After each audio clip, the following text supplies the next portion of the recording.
आप सबका बहुत बहुत धन्यवाद। और ये धन्यवाद एक बड़े कारण से है।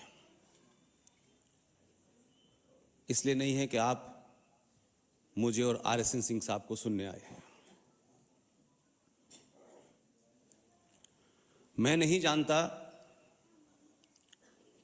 कि देश भर में पिछले 10-11 साल से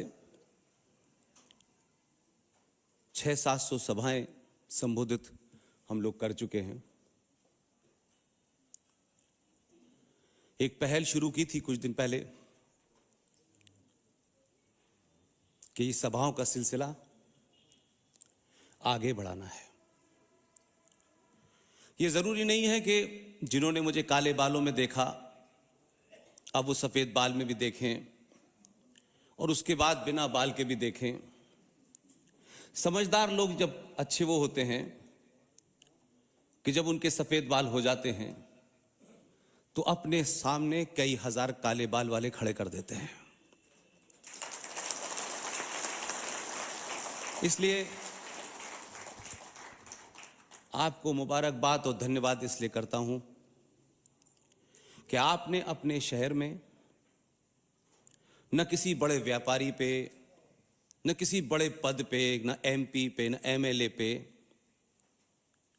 विश्वास नहीं किया। 23 साल के एक बच्चे पे आपने विश्वास किया और आप सब लोग उसे आशीर्वाद देने आए। ये मैसेज उत्तराखंड से दुनिया भर में जाएगा कि सिर्फ सफेद बाल वाले और जिनके सर पे बाल नहीं है उन्हीं को लोग सुनते हैं। आज का युवा अपनी बात तथ्यों तर्कों पे कहेगा तो बड़े से बड़ा बुजुर्ग नीचे बैठ के सुनेगा।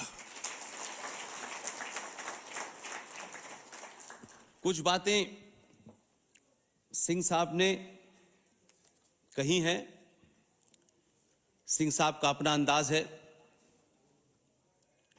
और मेरा बयां करने का अपना अंदाज है।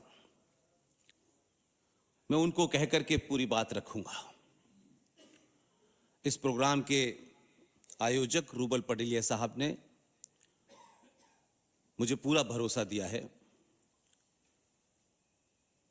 कि वैसे 4 बजे का टाइम है लेकिन आप जब तक वो चाहें बोलिए। रूबल पटेलिया साहब, आपका बहुत बहुत धन्यवाद कि आपने मेरे लिए कोई टाइम लिमिट नहीं रखी। सिंह साहब ने कुछ बातों के जिक्र में कहा कि जिन्हों ने कहा कि हिंदू और मुसलमान 2 अलग अलग कौमें हैं और ये कभी एक नहीं हो सकती। अगर मैं ये बात कहूं तो मैं मानता हूं कि उस दौर में जिन्ना सबसे ईमानदार आदमी था। अक्सर होता यह है कि बेईमान और चाटुकारों की दुकान इतनी बड़ी होती है कि कोई ईमानदारी से सच भी बोल रहा होता है तब भी कोई मानता नहीं है। उन्होंने बहुत ईमानदारी से कहा कि ये 2 अलग अलग कौमें हैं। ये सनातनी हिंदू को बीमारी पैदा हुई है जो सुबह से शाम तक शत्रु को बार बार पकड़ पकड़ के गले लगाता है कि हम तो भाई भाई हैं, हम तो भाई भाई। वो कहता है नहीं है कि नहीं, आप भाई हैं। सड़क पे पकड़ लेता है, घर में पकड़ लेता है, सुबह शाम इसी में लगा हुआ है कि हम तो भाई भाई हैं और सदियों से रह रहे हैं। तो सिंह साहब ने जब जिन्ना साहब के बारे में यह कहा तो मैं मानता हूं कि उस दौर के जमाने में कुछ बातें जिन्ना ने एकदम सच्ची कही। और यह बात इसलिए कहता हूं कि इस्लाम में जो 1400 साल पहले रेगिस्तान में आया, उस इस्लाम की कुछ घटनाएं जिसको दुनिया की कोई ताकत झुटला नहीं सकती। झूठ से झूठ, मक्कार से मक्कार मुसलमान और ईमानदार मुसलमान उसे झुटला नहीं सकता क्योंकि वो इतिहास का हिस्सा है। प्रॉफिट मोहम्मद के दामाद अली, उनकी हत्या फजर की नमाज यानी सुबह 4:30 बजे की नमाज में मस्जिद में मुसलमान ने की। उनकी बेटी फातिमा के घर में आग लगा करके उनकी बेटी को मारा। प्रॉफिट मोहम्मद के नवासे यानी ही उनकी बेटी और अली के दो बेटे हसन हुसैन को करबला के मैदान में जमीन पर लिटा करके गर्दन पकड़ करके छुरी से पहला कलमा तैयब तैयब माने पाक ला इलाहा इल्लल्लाह कहते हुए गर्दन काटी गई। ये एक संस्कृति है। जिन्होंने अली की गर्दन काट करके उससे फुटबॉल खेली, जिन्होंने अली के परिवार के लोगों की औरतों को बेपर्दा करके शाम की गलियों में नंगा घुमाया, उन्हीं लोगों का इस आधुनिक युग में चरित्र बताना चाहता हूं। इसलिए जिना सही था। 1971 में भारत पाकिस्तान के बीच में युद्ध हुआ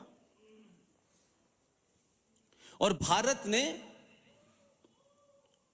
जो ईस्ट पाकिस्तान कहलाता था उस ईस्ट पाकिस्तान को अलग किया, क्योंकि वहां के लोगों ने भारत की सेना से, भारत से मदद मांगी। क्योंकि ये जो पंजाबी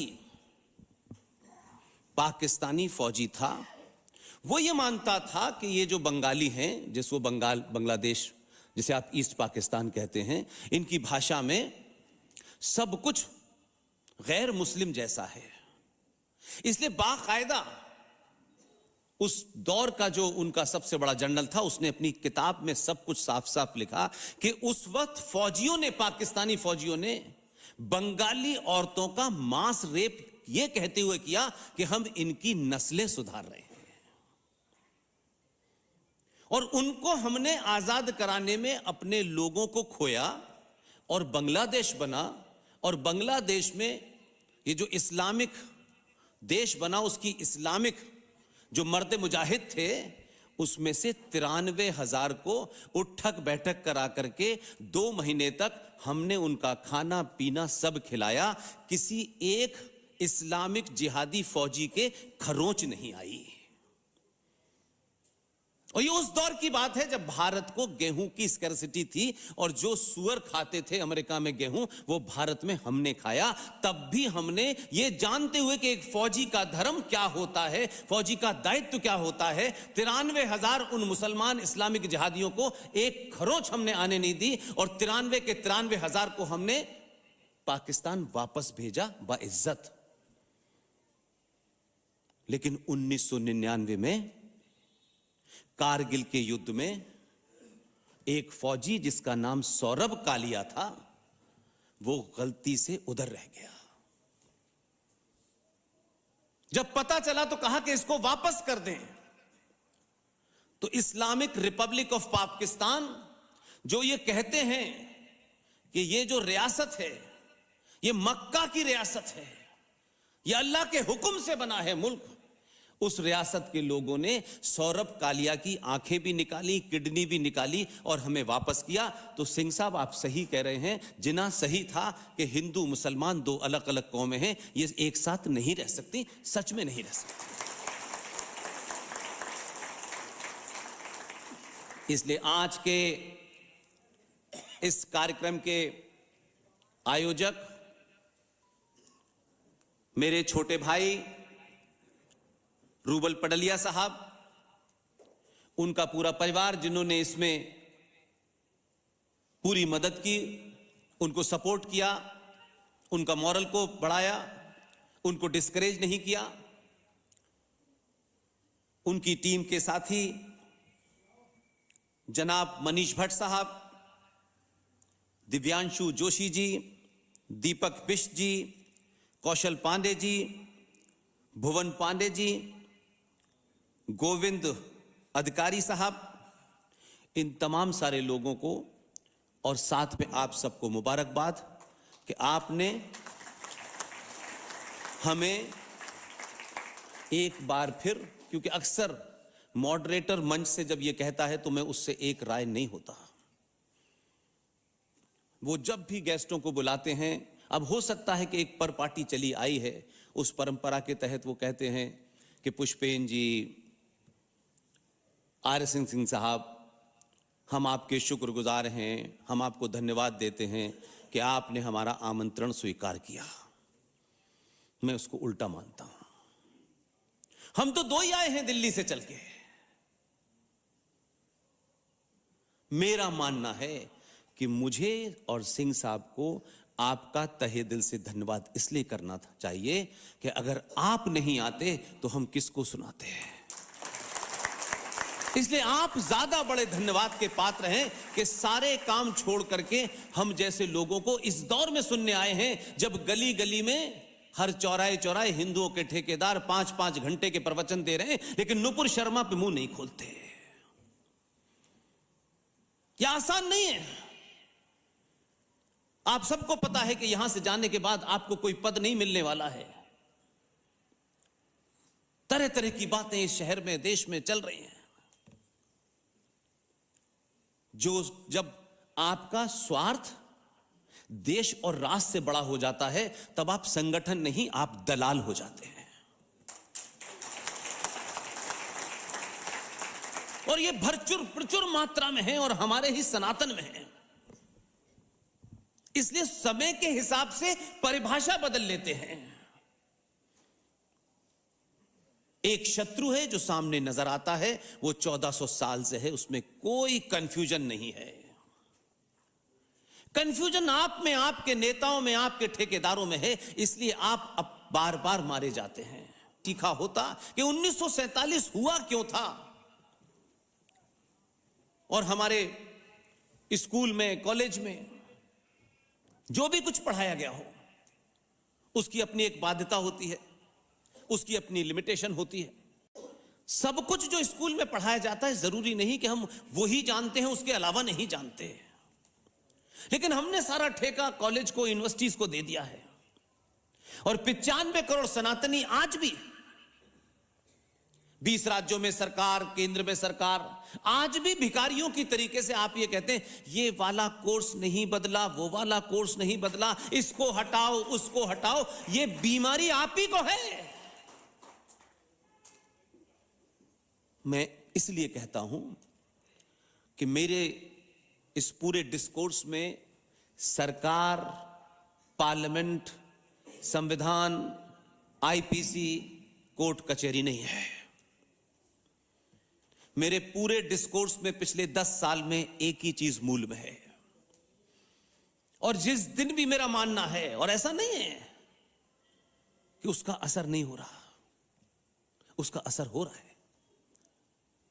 जिस दिन भी भारतीय सनातनी समाज अपनी सामूहिक शक्ति को जान जाएगा, सत्ता में कोई भी बैठा हो आपकी चौखट पे नाक रगड़ेगा। करना क्या है ये बताओ।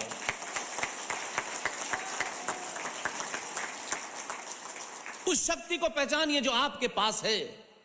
आप दूसरे से उम्मीद करते हैं कि कोई पुलिस वाला आपको बचाएगा। उस पुलिस वाला भी झूठे, अच्छे, बुरे, पुराने कानून से बंधा हुआ है। उसकी मजबूरी है कि वो वर्दी के अंदर है और उसे तनख्वाह मिलती है। वर्दी उतार देंगे तो आपसे बड़ा सनातनी निकलेगा। इसलिए ये जो भीख मांगने की मानसिकता बन गई है सनातनियों की, हमें वो नहीं मिला। दिल्ली में मुसलमान मस्जिद में नमाज पढ़ाने वाले, अजान देने वाले को तनख्वाह मिल रही है, हमारे पंडितों को क्यों नहीं दी जा रही? आप भिखारी हैं क्या? किसी ने कुछ मांगा, आपको भी मांगना है क्या? आपने अपने अंदर वो पुरुषार्थ पैदा किया? क्या वजह है कि इस देश की सत्ता व्यवस्था में सब जगह परसेंटेज आपकी है, लेकिन ना आपकी कोर्ट सुन रही है, ना पुलिस सुन रही है, न सत्ता सुनती है, न व्यवस्था सुनती है। इस बीमारी का जिस दिन भी इलाज कर लेंगे, 2014, 2019 अनंत काल तक पैदा होते रहेंगे। अपने बीच के चाटुकारों को पहचानिए। उसके आगे नाम की सरनेम क्या लगा है। जब आप इसमें चले जाते हैं कि ये तो मेरा अपना भाई है, इसके आगे मिश्रा लगा है, इसके आगे शर्मा लगा है, ये वर्मा है, ये सिंह है, ये कायस्थ है, ये बंग, तो जब आप इस बीमारी में ग्रस्त रहेंगे तो फिर आपका काम नहीं होगा। क्यों नहीं लोग आपसे डरते हैं? सत्ता में बैठने वालों को क्यों नहीं डर लगता है कि 95 करोड़ सनातनी अगर नाराज हो गया तो हमारी गद्दी शाम तक महफूज नहीं रहेगी। और क्यों वो सत्ता में बैठने वाले लोगों को लगता है कि 15 से 20% लोगों को सब कुछ लुटा करके, कानून को धत्ता बता करके, संविधान को रौंदते हुए भी सब कुछ हमें देना है, तब ना आपको ज्ञान प्राप्त होता है, ना आप सवाल पूछते हैं।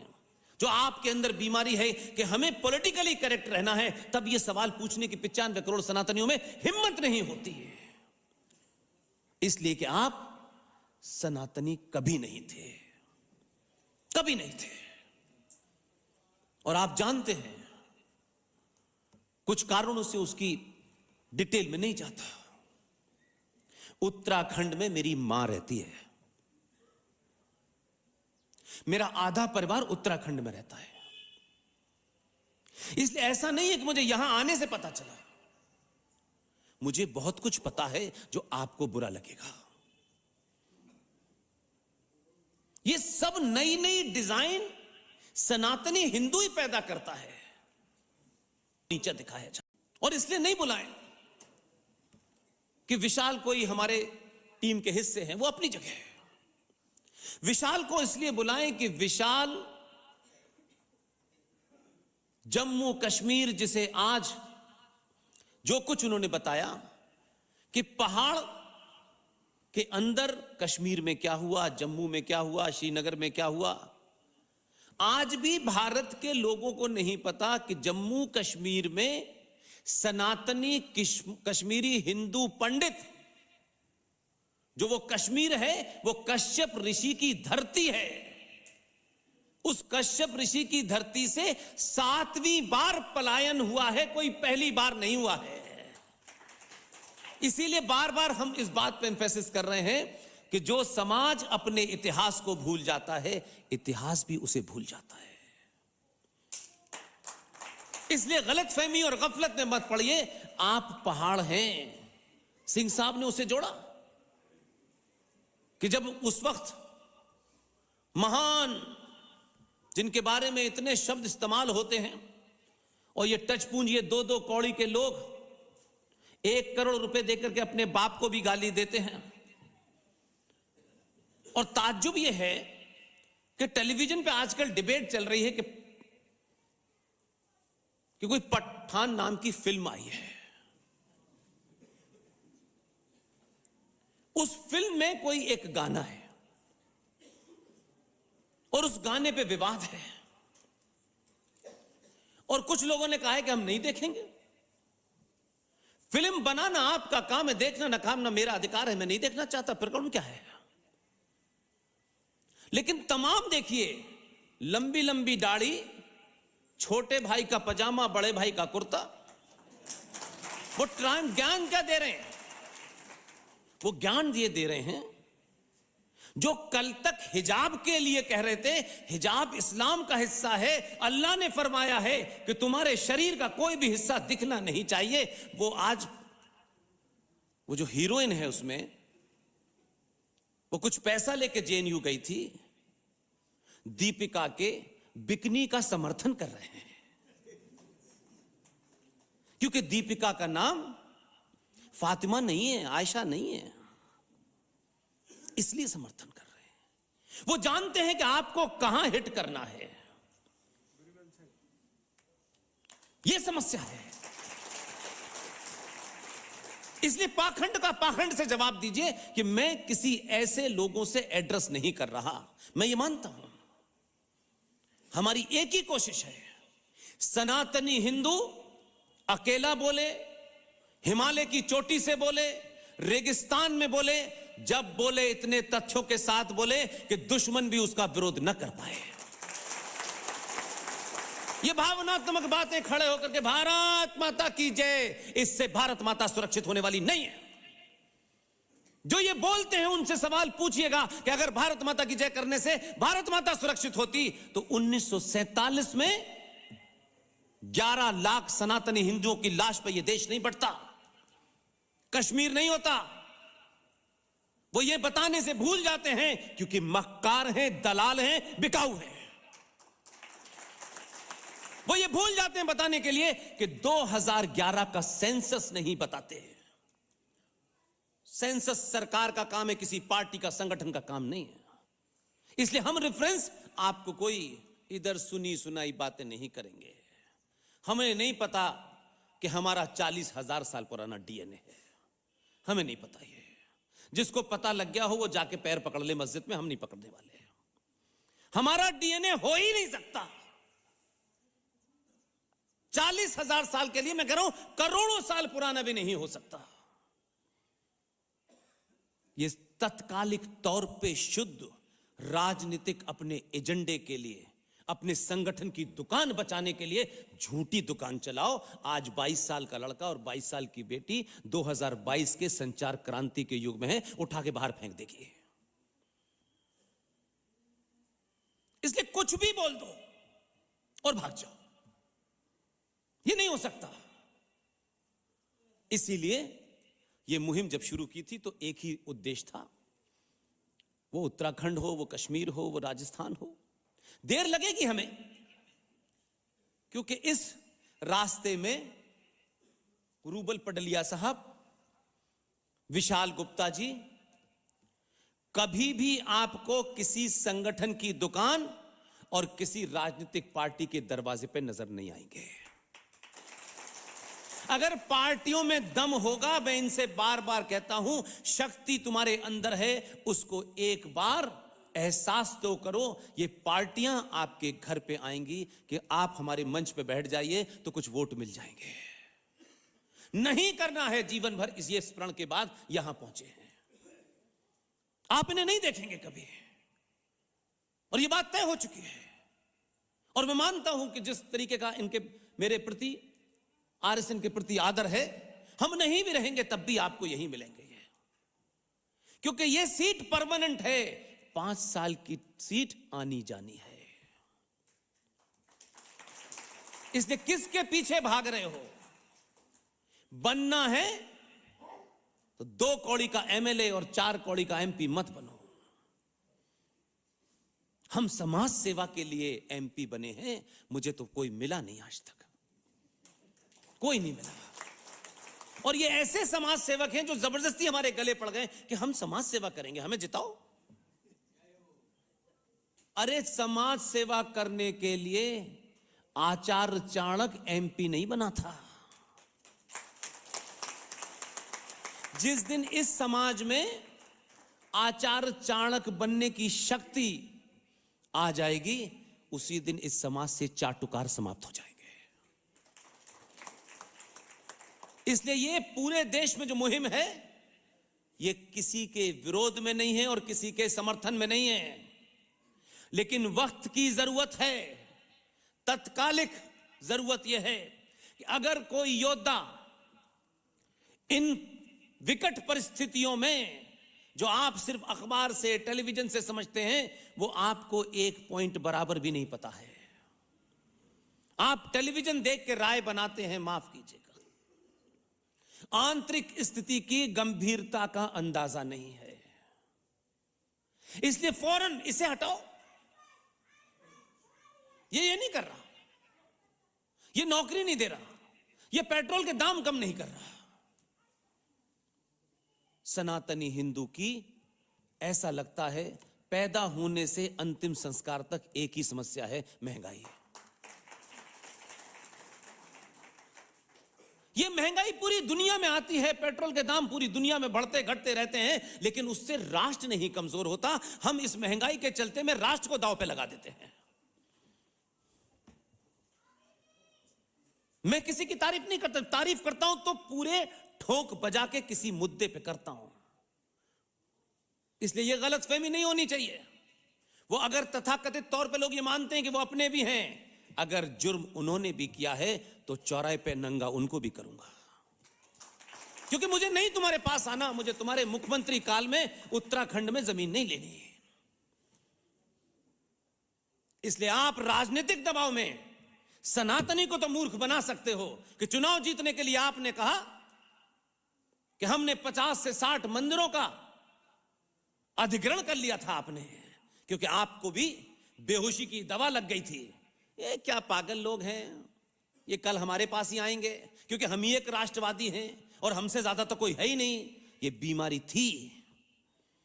लेकिन मैं इस बात से खुश हूं, उस घटना की मेरे पास पूरी खबर है। आपने पहली बार उनको औकात दिखाई कि अगर तुम्हें यह गलतफहमी हो गई है कि तुम हमारे हजारों हजारों लाखों साल पुराने शक्ति के केंद्रों को दलालों और जिहादियों का वोट लेने के लिए उनका अधिग्रहण करोगे, तो आपने जब मुख्यमंत्री को किसी एक गांव में कुछ गणमान्य लोगों ने जब वो वहां पहुंचा तो कुर्सी उठाई और 4 जूते मारे, और जूते मारने के बाद कहा वोट लेने आए हो, वोट नहीं देंगे और तुम्हारे हराने का तुम्हें इंतजाम करेंगे। यह घटना इसलिए बार बार बताता हूं कि देश को समझ में आना चाहिए कि अगर 5 लोगों ने यह घटना को अंजाम दिया तो उत्तराखंड के हर सनातनी को देना चाहिए। उसका दबाव क्या हुआ? रिपोर्ट दिल्ली गई, आपके दबाव ने चुनाव से पहले उनको इस बात के लिए मजबूर कर दिया कि उन्होंने कहा कि जो हमने आदेश दे दिया था वो हमने वापस ले लिया है। लेकिन यहां से आपका काम है, जो आप जैसे लोगों का और रूबल पटलिया जैसे लोगों का और जो युवा हैं, जो पढ़े लिखे हैं, जो इन चीजों को जानते हैं, यह काम आपका इसलिए है कि आपको अफीम की गोली बड़ी लंबी चटाई जाती है। चुनाव हो गया, वापस आ गए, क्या किसी ने पूछा कि वो जो 51 मंदिर हैं जिनकी आपने सार्वजनिक यदि वापस ले लिए, क्या उनका अधिसूचना जारी हुई है? क्योंकि कह दिया आपने, मान लिया, आप तो सुनी सुनाई बात को मानते हैं। इसलिए अगर उत्तराखंड में ब्राह्मण, ठाकुर, कुमाऊं, गढ़वाली जो भी है, ये सवाल पूछिएगा, मुख्यमंत्री जी चुनाव के दबाव में आपने आदेश वापस ले लिया, लेकिन चुनाव के बाद आप वापस आ गए, उसकी अधिसूचना सार्वजनिक करें कि जो हमने आदेश वापस लिया है उसकी अधिसूचना जारी हो गई है। देखिए, मुख्यमंत्री, पार्टियां, संगठन आने जाने हैं, और मेरा नहीं, दुनिया के इतिहासकारों का कहना है, व्यक्ति की भी एक उम्र होती है, संगठनों की भी एक उम्र होती है। संगठनों के बारे में कहा है 100 साल आते आते संगठन अपनी विचारधारा से, अपने आइडिया से हटने लगता है और धीरे धीरे उसकी मृत्यु हो जाती है। कांग्रेस पार्टी 1885 में मैनपुरी के पास जो जगह है, वहां के एक कलेक्टर द्वारा, एक अंग्रेज कलेक्टर द्वारा, जिसका नाम A.O. ह्यूम था, उसने 1885 में कांग्रेस पार्टी की नींव रखी थी। किसी ने यह सवाल पूछा, कभी आपस में भी पूछा, कभी मजाक में भी पूछा, कि ऐसे दुनिया में चरित्र हमने पहली बार ही देखे कि जिन अंग्रेजों ने हमें गुलाम बनाया, पूरे बंगाल में एक कृत्रिम किस्म का फेमिन क्रिएट कर दिया, और क्योंकि पूरा गेहूं वो भूखे नंगे अंग्रेजों को भेजना था, तो बंगाल के अंदर एक आर्टिफिशियल फेमिन क्रिएट करके यहां का गेहूं भेज दिया और हजारों लोग मर गए। वहां से कहानी चली और आज 2022 आ गया। किसी को समझ में आया कि एक अंग्रेज कलेक्टर को क्या जरूरत पड़ी थी कांग्रेस पार्टी बनाने की? ये पहला देख रहे हैं कि हमने तुम्हें गुलाम बनाया, अब चलो तुम्हें आजाद करने के लिए हम एक पार्टी बनाते हैं। कहीं सुना आपने आज तक? लेकिन हम महामूर्खों के मूर्ख हैं।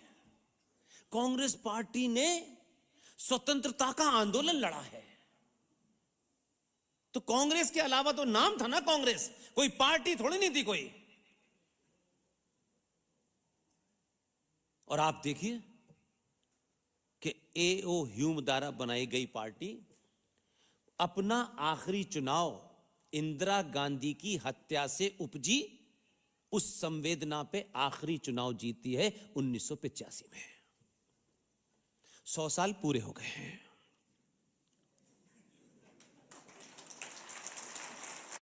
इसलिए जो जो 100 साल के आसपास आएगा उसमें बीमारियां आएंगी और rouble पडलिया, Vishal Gupta, Lalit Ambardar, professor Kapil Kumar, professor पवन सिन्हा, जीडी बख्शी, RSN सिंह, देश भर में हजारों नए युवा पैदा हो जाएंगे और ये फिर किसी उसका निर्माण करेंगे जो अगले 100 साल तक चले। ये सिलसिला ऐसे ही नहीं हुआ है। हम अपने चाहने से कहीं जा रहे होते तो यहां आते। हम अपने चाहने से कुछ भी नहीं कर रहे हैं। और ये वो शख्स कह रहा है जो ऐसी जगह पैदा हुआ है जहां दिन भर 5 वक्त उठक बैठक, वहां पैदा हुआ। इसलिए मैं दृढ़ विश्वास के साथ तथ्यों पे कह रहा हूं, इस दौर में एक युद्ध चल रहा है। इस युद्ध में प्रकृति अपने आप लोगों को चुन रही है कि तुम्हें यह काम दिया गया है, सिर्फ यही काम करना। ये बोलते बोलते तुम्हें गलतफहमी ना हो जाए कि मुझे 50 करोड़ लोग सुनने लगे हैं तो मुझे MP बन के प्रधानमंत्री बनना है। इस बीमारी से ग्रस्त मत होना।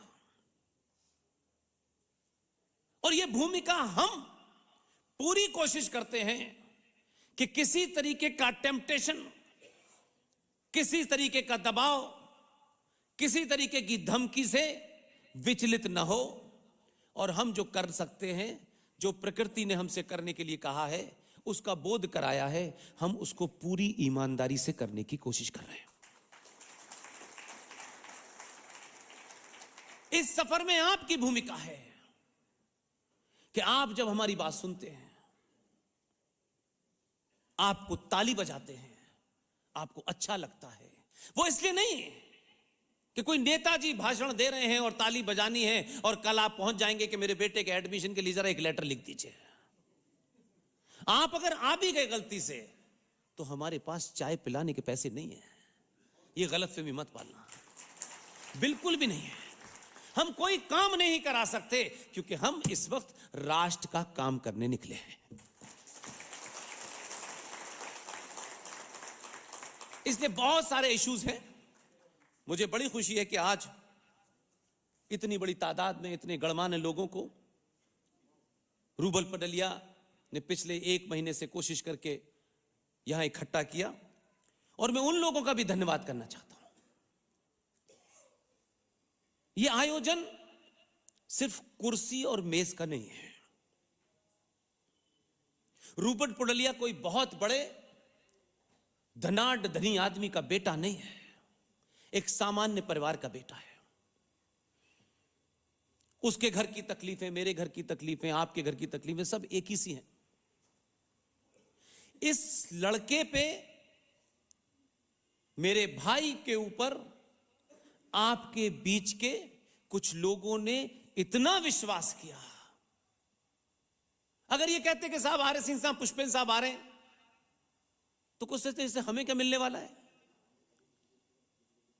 मैं उन लोगों की भी तारीफ करना चाहता हूं जिनके बारे में मुझे बताया गया है कि वो चाहते हैं कि उनका मंच से नाम न लिया जाए। वो यहां बैठे हुए हैं, ये उनकी इच्छा है, ये उनका चरित्र है कि एक 23 साल के युवा के ऊपर उन्होंने उससे सवाल नहीं पूछा कि तुम्हारे होने से क्या हो जाएगा, कोई आएगा भी कि नहीं आएगा। उन लोगों ने आज के इस कार्यक्रम को इस मुकाम तक पहुंचाने के लिए जो ताकत दी है, जो सपोर्ट किया है, किसी ने आर्थिक रूप से दिया है, किसी ने किसी और तरीके से दिया है, वो भले ही चाहें उनके नाम न पढ़ें, लेकिन मेरी इच्छा है कि समाज में उन 6 लोगों के अलावा ये 6 करोड़ हो जाएं, इसलिए मैं उनका नाम पढ़ता हूं। पता तो चले कि आपके बीच में भी ऐसे लोग हैं जो मंच पे बैठने के लिए आतुर नहीं हैं। अभी एक छोटी सी सभा करा लीजिए, कभी कभी तो मंच पे इतने लोग बैठे हैं उससे आधे नीचे नहीं होते, इतनी होड़ लगी है मंच पे बैठने की।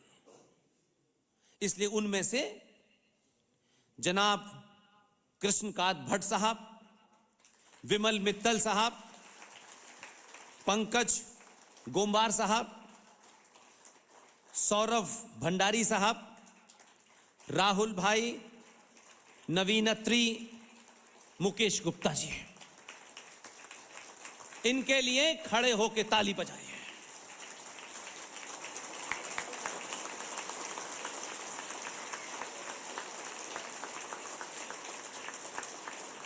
बैठिए प्लीज, बैठिए। देखिए मैं ये क्यों कर रहा हूं, मेरा इसमें बड़ा सेल्फ इंटरेस्ट है। वो इंटरेस्ट आपको बता देता हूं। आप क्या समझते हैं कि जब यहां से सिंह साहब बोलते हैं आप ताली बजाते हैं, हम बोलते हैं आप ताली बजाते हैं, आप क्या समझते हैं कि आपकी तालियों का कोई फर्क नहीं पड़ता है? हमसे पूछिए। हम जब अकेले में होते हैं, जीवन के किसी कष्ट से थोड़ा मायूस होने लगते हैं, जीवन की कुछ दुश्वारियों से लड़ने में थोड़ी सी तकलीफ होती है,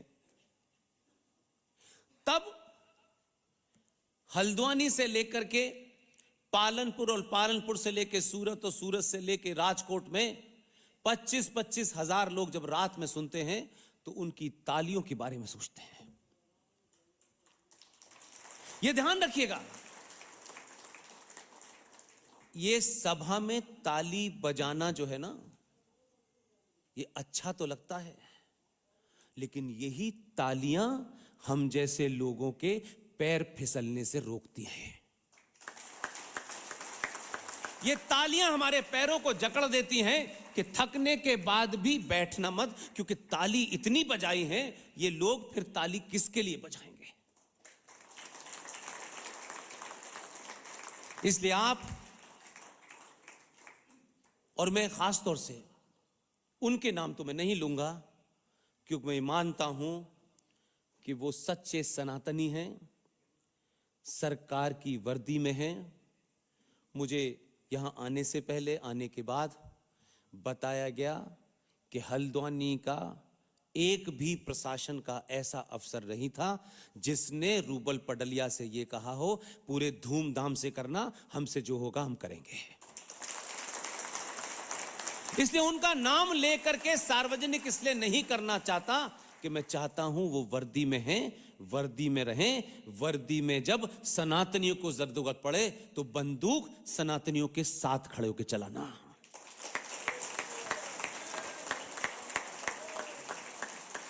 जाना सबको है, ये नौकरी अनंत नहीं है, ये जीवन अनंत नहीं है। क्या कभी आपने सुना है कि किसी इतिहास की किताब में आया हो फला पुलिस वाला बहुत अच्छा था? नहीं आया। खुदीराम बोस जैसे लोग आते हैं, सुभाष जैसे लोग आते हैं, जो 14 भाई बहन में 9वां नंबर था सुभाष चंद्र बोस का, लेकिन 13 को कोई नहीं जानता, एक ही को जानता है। ये बीमारी हमें है, और सबसे बड़ी बीमारी सनातनियों की है कि हमें हर बात में शत्रु से अनुमोदन चाहिए।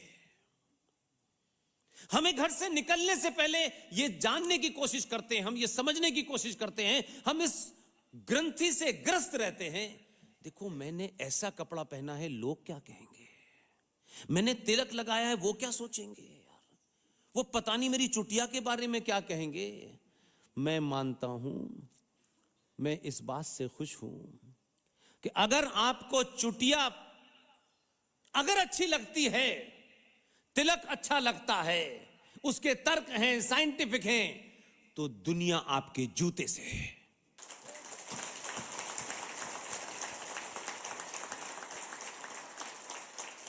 आपको किसी का अनुमोदन नहीं चाहिए।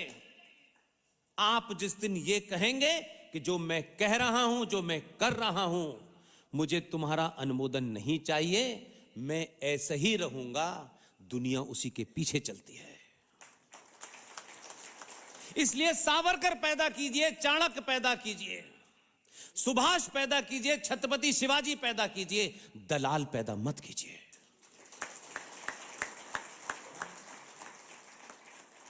इसलिए कोई कंफ्यूजन नहीं होना चाहिए किसी बात में। हमारी बेटी, हमारे बेटे, उनको सब कुछ आधुनिक दौर में जो हो रहा है करने की पूरी खुली छूट है। ऐसा नहीं हो सकता कि इस बदले दौर में जब युवा लैपटॉप से पूरी दुनिया से कनेक्ट है, मोबाइल से कनेक्ट है, इंटरनेट से कनेक्ट है, आप उससे कहें 3 फीट ऊंची चुटिया रखो, तिलक लगाओ, धोती पहनो, ताकि पागल कुत्ता जब आ जाए तो धोती में उलझ के ही गिर पड़ो। नहीं हो सकता ये आज भी। इसलिए मैं कह रहा हूं, आज भी वस्त्रों के बदलने से सनातन की परिभाषा नहीं बदल सकती। सिंह साहब ने एक बात और कही कि सनातन मर नहीं सकता। सिंह साहब, आप जानते हैं, मेरे गुरु हैं।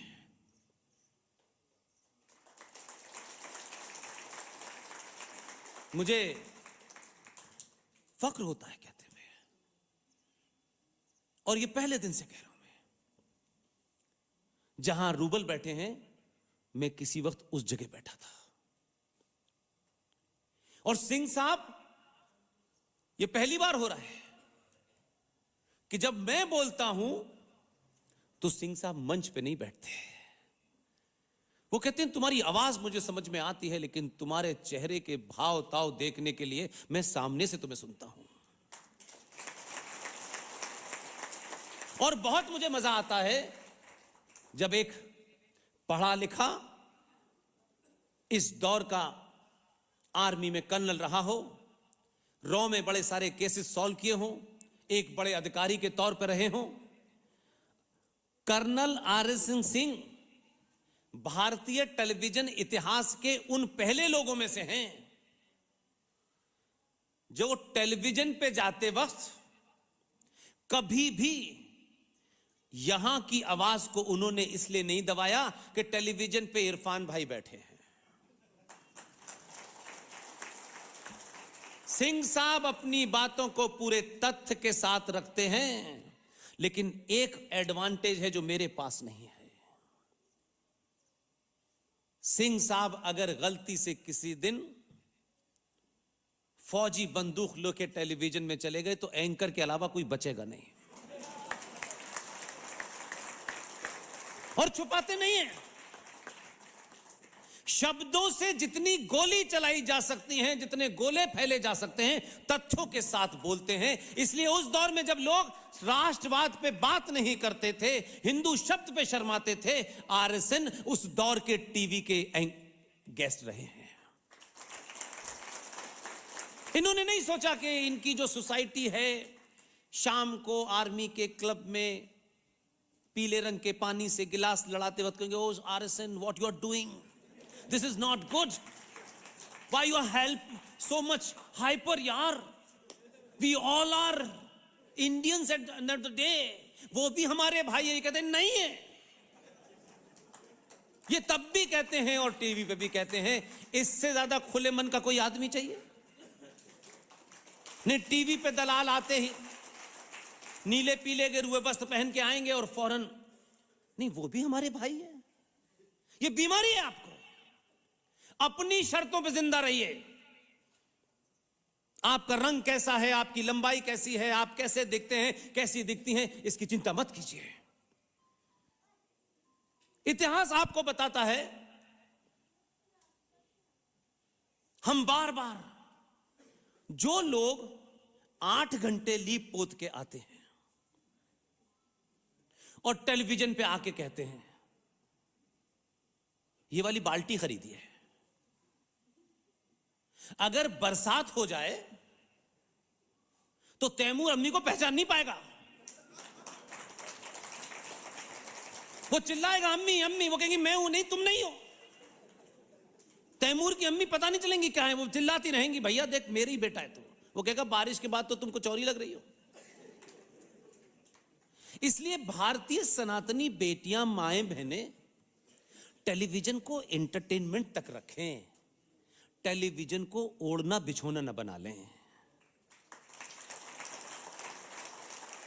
कि 8-8 घंटे का पाउडर, लिपस्टिक। अरे भाई मेरे, अंतरराष्ट्रीय कंपनियों को अपना माल बेचना है तो आपके बीच की महिलाओं को सजा धजा के 8-8, 10-10 घंटे प्रैक्टिस करा करके 30 सेकंड का, 40 सेकंड का एक विज्ञापन दिखता है, और हमारी सनातनी मां और बहन उस 30 सेकंड को जीवन भर जीना चाहती है। यह कैसे मुमकिन है भाई?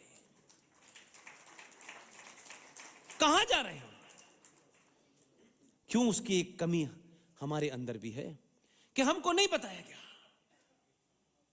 कि हमारे इतिहास में छत्रपति शिवाजी का जिक्र हो सकता है। कुछ चटोकार, जो देश का पहला फ्रॉड, झूठा, मक्कार, जाहिल शिक्षा मंत्री था, और उसके बाद 6 शिक्षा मंत्री इस देश में जिहादी मुसलमान रहे। वो शिक्षा में इतने आगे थे कि उन्हीं को शिक्षा मंत्री बनाना पड़ा। 6 शिक्षा मंत्री होने के बाद, और कुछ लोग वहां है, एक पागल, वो सुबह से शाम तक क्या क्या भौंकता रहता है,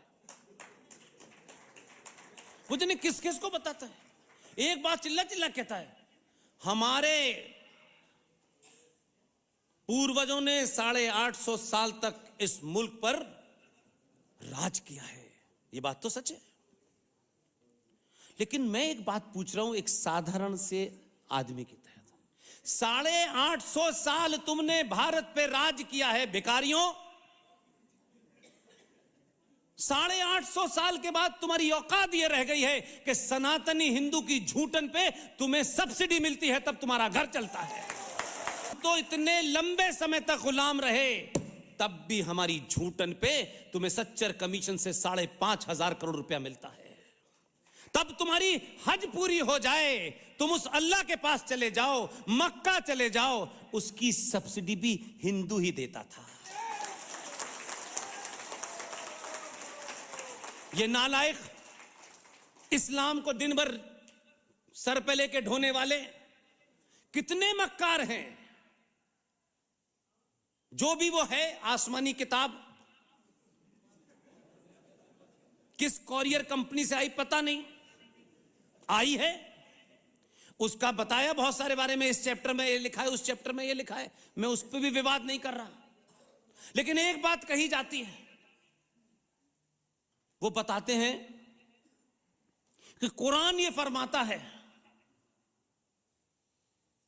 कि हज ईमान के पैसे से करना चाहिए। जब आपने अपने घर की सारी जिम्मेदारियां पूरी कर ली हो, बेटियों का निकाह पूरा हो गया हो, तब आपको अपने ईमान की कमाई से हज करना चाहिए।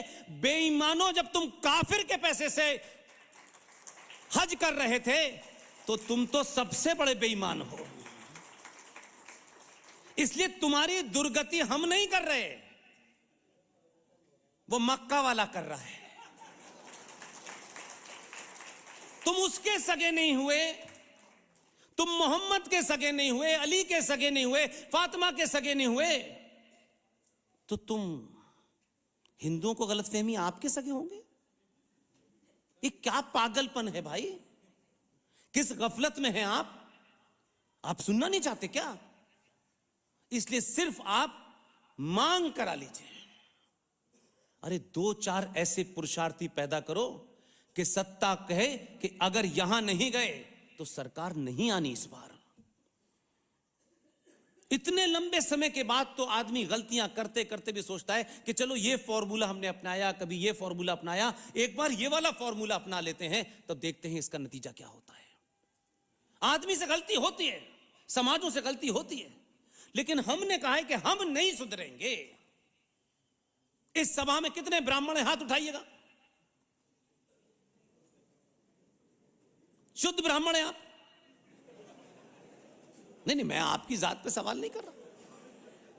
और कितने ठाकुर बैठे हैं यहां? करीब करीब बराबर है। युद्ध के लिए संख्या पूरी है। हैं? मेरे भाई मुझे बताओ, आप तो देवभूमि के लोग हो यार। हम तो वहां पैदा हुए जहां साला आइडिया ऑफ पाकिस्तान पैदा हुआ। तब हमको ये समझ में आ गया, लेकिन देवभूमि के लोगों को ये समझ नहीं आ रहा है। क्या उसके लिए मेरी जरूरत है, आरएसएन की जरूरत है, किसी की जरूरत है? आप सुबह से लेकर शाम तक एक ऐसी पवित्र भूमि पर रहते हैं जहां लोगों को दर्शन करने के लिए यहां आना पड़ता है। अलीगढ़ कोई नहीं चाहता। हमसे पूछिए, हमारी तकलीफ को समझिए मेरे भाई। जब ये मैं सुनता हूं तो मुझे कितने तरीके से उसको आपके बीच में रखूं कि न ठाकुर साहब की आत्मा को चोट पहुंचे और न ब्राह्मण के उस पुरुषार्थ को चोट पहुंचे। आपने गलत पढ़ के गलत काम पे उतारू हो गए हैं आप। इसके लिए कोई बड़े ज्ञानी की जरूरत नहीं है, प्रवचन की जरूरत नहीं है। भारतीय सनातन संस्कृति अनादिकाल से, जब से ये ब्रह्मांड की उत्पत्ति हुई है, जब से सूरज चांद आया है, तब से सनातन है।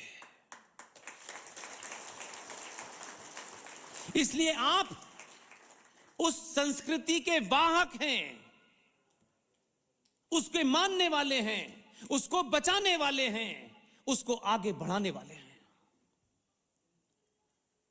मैं प्रकृति के नियम की बात कर रहा हूं, यह मेरा नियम नहीं है। प्रकृति कहती है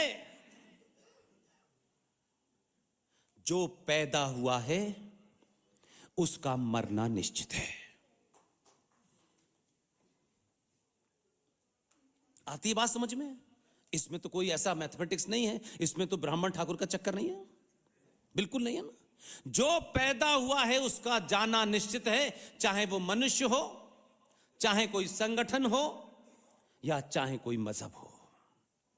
1400 साल पहले एक मजहब आया रेगिस्तान में, जहां पानी नहीं था, जहां ऊंट की पीठ पे खड़े होकर के खजूर तोड़ते थे।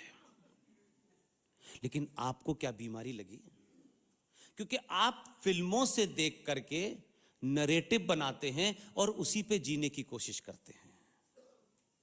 अभी रूबल ने या शायद विशाल ने बताया कि किसी फिल्म में बताया जा रहा था मुगलई खाने, ये मुगलई बिरयानी है। वैसे आपके पास तर्क करने की बड़ी शक्ति है।